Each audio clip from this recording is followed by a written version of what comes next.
Okay, so this is going to be a quick video on applying trigonometry to the world. I know some of you are in the Principles of Engineering class, so you've kind of already seen a few places where these show up. But anytime a right triangle shows up, anytime you have a right angle somewhere, you can usually apply trigonometry to either measure heights, find lengths of things, even in something like physics, when we're talking about applying a force in a particular direction, we can use trigonometry to break up the parts of that force into a vertical and horizontal component, and you're going to need that kind of thing for physics as well. So we'll start off kind of as simple as we can here with something like this. If we have the picture, of course, there's not a whole lot else that you would need to do because you've got the picture there. Just like with the last unit on Pythagorean theorem, when it comes time to actually do the applications, the biggest thing is just going to be getting the picture onto your paper. So if we're looking at a problem like this, we've got a 30-degree angle. We're finding the height of this tree, and it's 43 degrees. Well, we want to just go through and just do the exact same thing we've been doing. This is the opposite side. This is the adjacent side. So that tells us we're going to use tangent here. We'll set up our equation. Tangent of 30 degrees is equal to the opposite side, which is h, over the adjacent side, 43. And then to solve that equation, we can just multiply both sides by 43. That'll cancel out, and we will know that h is equal to 43 times the tangent of 30. And we'll just go ahead and grab a calculator at that point. If you're using the Desmos calculator, just be aware, if using any calculator, be aware, you need to be in degree mode. This is 30 degrees, so it doesn't say DEG there. Something's going to go wrong. So we'll type 43 times the tangent of 30, and we get an answer of 24.8. And so we know our height is 24.8 feet.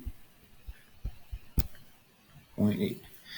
And just like before, we're obviously going to round all of these numbers because we need a decimal answer to kind of know how tall that tree is. Other than just having the pictures, a couple other things that you're going to see in this is a few definitions. The first one is angle of elevation. So angle of elevation kind of think of as up, the angle measured from eye level up. So we didn't do the trig challenge this year, but imagine you're kind of standing on the ground looking up at something. That's the angle of elevation. The opposite of that is the angle of depression. That would be if you were standing on the top of something and looking down. That is the angle measured from eye level going down. So we might have a question like this. The angle of depression from the top of the observation deck of the Empire State Building to the car on the road below is 83 degrees. Find how far away the Empire State Building is from the car. The observation deck is 1,220 feet above the road. So when we're looking at this, you are standing way up here, observation deck. And if you were to look out and look at eye level, that'd be that dotted line there. To look down to the car is that line. And it's this measurement here. That is the 83 degrees. It's measured from eye level going down. Then we just have to fill in the rest of our triangle here. So if this up and down is 1,220 feet, we're finding this distance from the Empire State Building to the car. Then we just need an angle inside the triangle.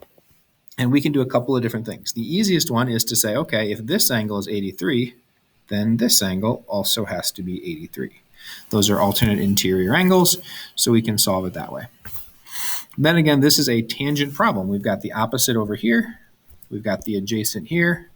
And so we know that the tangent of 83 is equal to 1220 over x. For this one, we're going to have to multiply both sides by x. Oops, trying to change colors there. Multiply both sides by x. And so we have x tangent of 83 equals 1220. And we'll divide by the tangent of 83.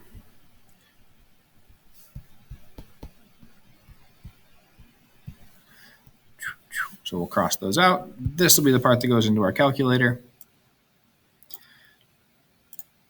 Oops. 1220 divided by the tangent of 83. And so we get 149.79. So 149.8 if we round to the nearest tenth. Okay, so there's a couple other things that can still be thrown at you here.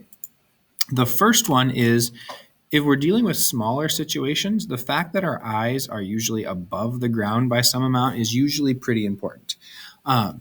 So in this case, this picture was of us going to measure the height of the flagpole outside in the front. And so we measured 15 feet away. We measured the angle of elevation this time to 50. And we know that our eyes are 5.5 feet above the ground. For now, we can just solve the triangle here. We can ignore that 5.5 feet and just know that the tangent of 50 equals x over 15. And so x is going to be 15 times the tangent of 50. We can put that into our calculator and get a number for x of 17.9 when we round it. But that's not the height of the flagpole. The big thing here is that's just this distance there. We still need to add on the additional 5.5 feet because our eyes were off the ground. So if we add on 5.5 to 17.9, we're going to get what? 23.4 feet. And so it's a good idea, if it's a smaller distance, that 5.5 feet is going to be a bigger portion of the real answer. In something like our Empire State Building, compared to the 1,220 feet, your height really was insignificant. Something like this, it would have made a big difference in our answer. Okay, the final thing we can use trigonometry for is actually even in triangles that are not right triangles, because usually we can make right triangles out of this. And so in this case, our job was to try to find the area of the triangle. And so we know this side, we'll call that our base. What we can do to find the height, if you remember the height has to be perpendicular to the base, is we can draw in a nice 90-degree angle right there and put an H in it. Now if you look right here, that's a right triangle, and we can solve that triangle to figure out the height of our whole triangle. So here we'd have tangent of 25. 25 is the angle opposite, not tangent, sorry. Sine, because that's opposite there. And that's the new hypotenuse. So sine of 25 equals h over 4. And so h is going to be 4 times the sine of 25. We pull our calculator out here. 4 times the sine of 25 is 1.7 when we round it. And now we can go back, if we wanted to find the height of this triangle, we know that the height is 1.7 inches. We know the base is 20, and so we can go ahead and plug that into the area formula you learned about way back in, I don't know, sometime in elementary school. 1/2 base times height, and we can type that in 1/2 times 20, which is our base, times 1.7, which is our height.